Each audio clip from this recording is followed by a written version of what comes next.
Atos capítulo 11. O relatório de Pedro.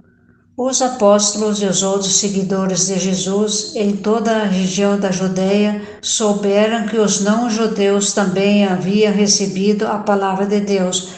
Quando Pedro voltou para Jerusalém, aqueles que queriam que os não-judeus fossem circuncidados o criticaram, dizendo: "Você ficou hospedado na casa de homens que não são circuncidados e até tomou refeições com eles." Então Pedro deu um relatório completo de tudo o que havia acontecido, desde o começo. Ele disse: "Eu estava na cidade de Jope e lá, enquanto estava orando, tive uma visão. Vi uma coisa parecida com um grande lençol que baixou do céu, amarrado pelas quatro pontas, e parou perto de mim. Eu olhei para dentro daquilo com atenção e vi animais domésticos, animais selvagens, animais que se arrastam pelo chão e aves. Depois ouvi uma voz que me dizia: Pedro, levanta-se, mate e coma." Eu respondi: "Isso não, Senhor. Eu nunca comi nenhuma coisa que a lei considera suja e impura." Então a voz falou de novo do céu: "Não chame de impuro aquilo que Deus purificou." Isso aconteceu 3 vezes, e depois tudo aquilo voltou para o céu. Justamente naquela hora, 3 homens que tinham sido mandados de Cesareia para me buscar chegaram à casa onde eu estava hospedado, e o Espírito de Deus me disse que fosse com eles sem duvidar. Esses 6 fiéis da cidade de Jope também foram comigo, e todos nós entramos na casa de Cornélio. Então ele nos contou como viu na casa dele um anjo em pé, que lhe disse: "Mande alguém a Jope para buscar Simeão, que também é chamado de Pedro. Ele vai dizer como você e toda a sua família podem ser salvos." Pedro continuou: "Quando comecei a falar, o Espírito Santo veio sobre eles como tinha vindo sobre nós a princípio.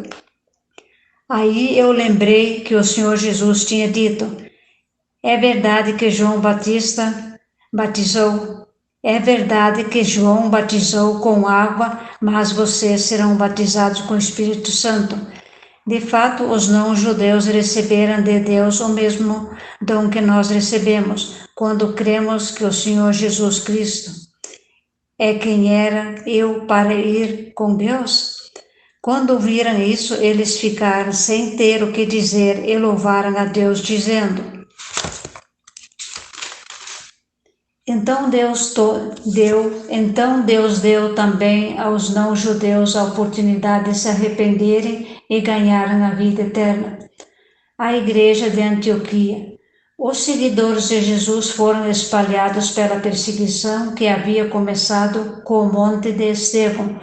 Alguns foram até a região de Fenícia, a ilha de Chipre e a cidade de Antioquia, e anunciavam a palavra de Deus somente aos judeus. Mas outros que não eram Chipres e da cidade de Cirene foram até Antioquia e falaram também aos não-judeus, anunciando a eles a boa notícia a respeito do Senhor Jesus. O poder do Senhor estava com eles, e muitas pessoas creram e se converteram ao Senhor. Essas notícias chegaram à igreja de Jerusalém, que resolveu mandar Barnabé para Antioquia. Quando chegou lá e viu como Deus tinha abençoado aquela gente, Barnabé ficou muito alegre e animou todos a continuarem fiéis ao Senhor de todo o coração.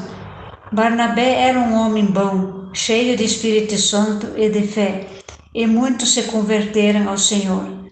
Depois Barnabé foi até a cidade de Tarso a fim de buscar Saulo. Quando o encontrou, ele o levou para Antioquia. Eles se reuniram durante um ano com a gente daquela igreja e ensinaram muitas coisas. Foi em Antioquia que pela primeira vez os seguidores de Jesus foram chamados de cristãos.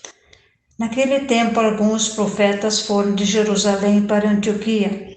Um deles, chamado Ágabo, levantou-se e, pelo poder do Espírito Santo, anunciou: haverá uma grande falta de alimentos no mundo inteiro. Isso aconteceu quando Cláudio era o imperador romano. Então os cristãos resolveram mandar ajuda aos irmãos que moravam na região da Judéia. E cada um deu de acordo com o que tinha. E mandaram o dinheiro por meio de Barnabé e Saulo, para que eles o entregassem aos presbíteros da igreja.